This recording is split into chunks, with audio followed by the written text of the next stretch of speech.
What's up, guys? I'm gonna make a quick vlog video on sleep.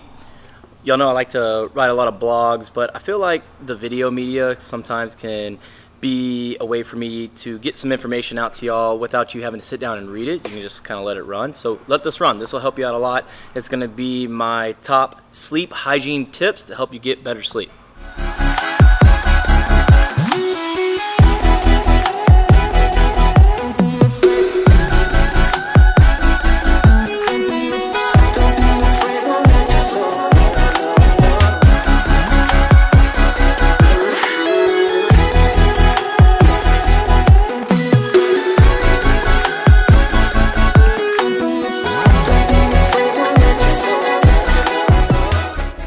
Okay, so the first thing is that I want to say is, I'm not a doctor, so any advice I give to you, if you don't feel comfortable with it or if whatever, you should consult a physician first. And everything that I'm saying is really a gross oversimplification of sleep.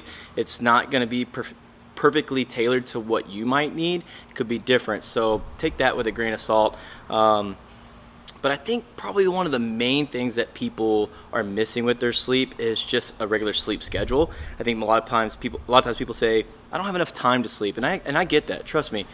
There's times where I leave the gym at 8:30 at night and have to be back here at 5 a.m. in the morning. There's just not a lot of time to get the amount of sleep that you need, and in my opinion, that's 7 or more hours a night.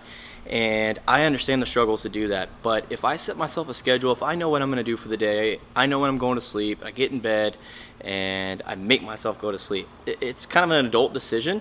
Instead of staying up playing video games or watching TV or whatever, you got to go to sleep. And sleep's important, especially if you're worried about your physical abilities in the gym, aesthetics. And then there's a lot of studies out there that show that lack of sleep comes with mental problems, right? You end up having a lot of damage that goes on without the right amount of sleep. So set a schedule first.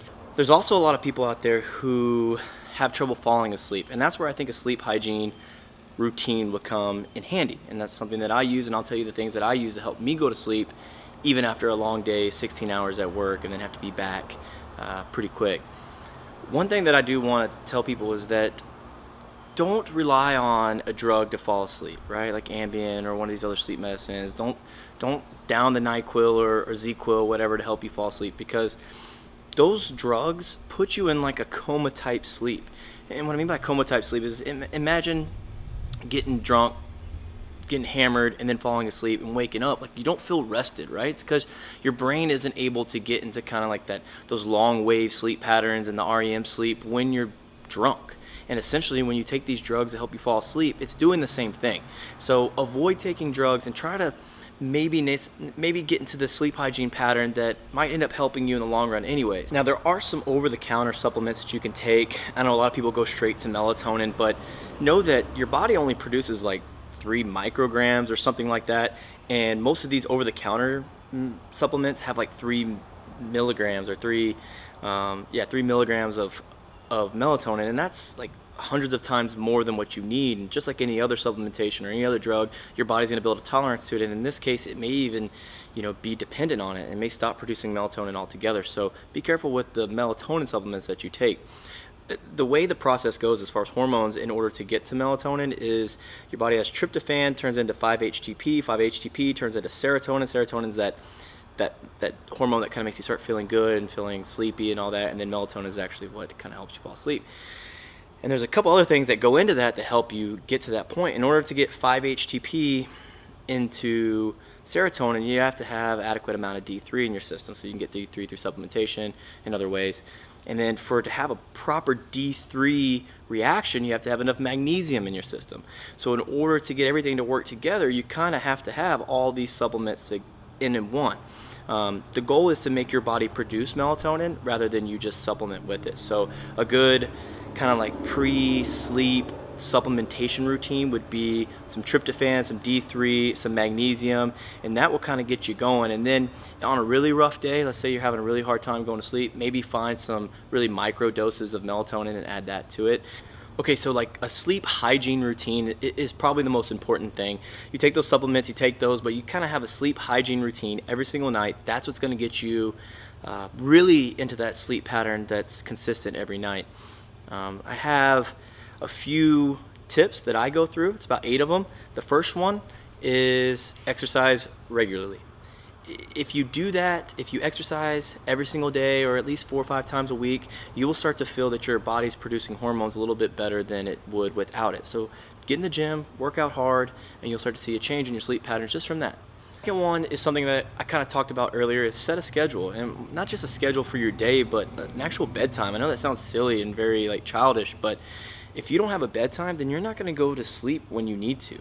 You'll stay up, you'll watch one more episode of Grey's Anatomy, or you'll finish watching the basketball game, or whatever it is. You'll play video games, and you're not going to fall asleep on time. And you need to set your bedtime, set it, do it, and I promise you that will change it as well. The third thing is avoid caffeine kind of later in the day. Probably like 8 hours, I would say, before you go to bed. For me, that's what works best for me. I try to get in bed before 10 o'clock every night, so I try not to have any caffeine after 2 p.m. I've seen a big change in how I feel before I go to bed. I'm not laying there with my mind going crazy, so you kind of have to play with that. If you're a big caffeine drinker, if you drink coffee or energy drinks or pre-workout or whatever, you kind of have to play with that to see what works best for you, but probably 8 hours without caffeine is probably ideal before you go to sleep. Number 4, and it's probably one that's overlooked a lot, is don't eat a big meal before you go to sleep. You can probably have a bedtime snack, but you need to give yourself like 2 hours before you go to sleep on your final meal for the day.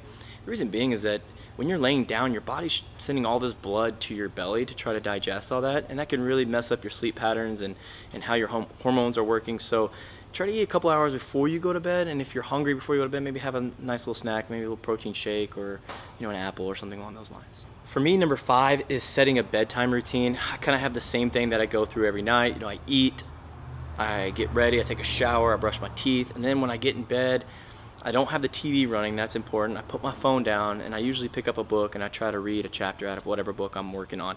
And that puts me in the same routine every single night, so my body kind of starts going through what it needs to in order to produce those hormones that we were talking about earlier. It knows it's time, and I usually don't have any trouble falling asleep and staying asleep. Number 6 is, I just kind of touched on it, is no electronics. Don't turn the TV on, put your phone down, get rid of the tablets, whatever it is that's going to be electronic or kind of give you that blue light in your eyes. Avoid those. Those are going to keep you up. Those are going to make you not sleep well. It's going to throw off your sleep patterns, so stop. Get off those, put them down. They'll be there in the morning. If you miss a text message, I promise you you can answer it in the morning. If you're like me, maybe you don't answer at all, but you can answer in the morning. 7 is have a cool, dark room. Get some curtains that cover up any light. Keep that temperature between 67 and 70 degrees, and make yourself feel comfortable. You need that as a human, that temperature, that feeling, in order to sleep well, in order to stay asleep. If you're in too hot, if you're uncomfortable when you're sleeping, you're going to wake up, you're going to toss and turn, and something as simple as making the room dark and keeping it cool can keep you from doing that. And number 8 is one that I almost always have to have, and that's some type of white noise or a fan going, and that just kind of keeps anything that may crick or pop at night or keep you up a little bit. This will prevent you from hearing it. If you can't hear it, then you'll stay asleep longer. Now obviously if somebody's breaking in your house, you don't want the fan so loud that you can't hear that, but you don't want to be waking up for every little sound. We'll go out of town, the first thing I do is hit up Walmart and buy one of those box fans. If we're in a hotel room or Airbnb or something, I have to have the fan going. It helps me, and I promise you it'll help you too. All right, my final little closing is, what does sleep actually do for your gym performance and your body composition? Sleep is where all those testosterone and growth hormones and all those things that you need to not only build muscle and build strength, but also burn fat and look good and feel good. You need all that during sleep, and without proper sleep, you're gonna lack in a lot of those hormones that you need. So let's say this. Let's say you're somebody who's not sleeping right, not eating right, maybe not even exercising that often. You're probably gaining weight, gaining fat, and your body's naturally gonna convert some of your testosterone into estrogen.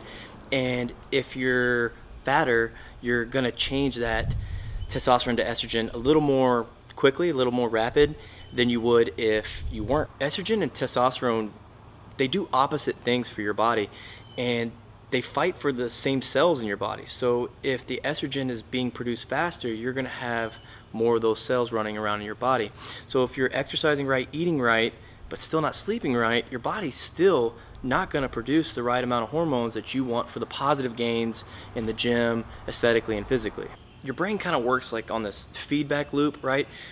If your estrogen levels are rising because you're fatter and the estrogen cells are winning, there's more estrogen cells because the estrogen's winning over the testosterone, your estrogen's going to rise, and your body's going to think, oh, well, we must have a lot of testosterone because when your testosterone raises, so does your estrogen. But if your estrogen's raising without your testosterone, your body's still going to think that the testosterone is raising. So it just shuts it off. And then you have this elevated estrogen. For anybody that's looking to look good, feel good, play good, you have to have testosterone. It's especially important for men. If you're not eating right, if you're not sleeping right, your body's going to end up being chronically inflamed for not having enough testosterone. If you're chronically inflamed, you're naturally going to get fatter, gain weight, and this is why most people hit plateaus in the gym, right? They're like, I'm eating right, I'm taking the right supplementation, and then you ask them about sleep. They're like, well, I don't really sleep that much. Well, there you go. It seems like a simple fix, but trust me, I understand how hard it is to get the right amount of sleep. But if you're not sleeping right, you're probably going to hit plateaus and you're probably still going to gain weight. Look, in closing, get good sleep. 7 hours of sleep, and practice that sleep hygiene that I told you. If you start doing those things and add maybe those supplements in and get your workouts in every day, you're going to start sleeping better. And when you start sleeping better, you're going to see more results. Those that have been coming to the gym for years and still can't get the results, try this out. I promise you it'll make a difference. Good luck.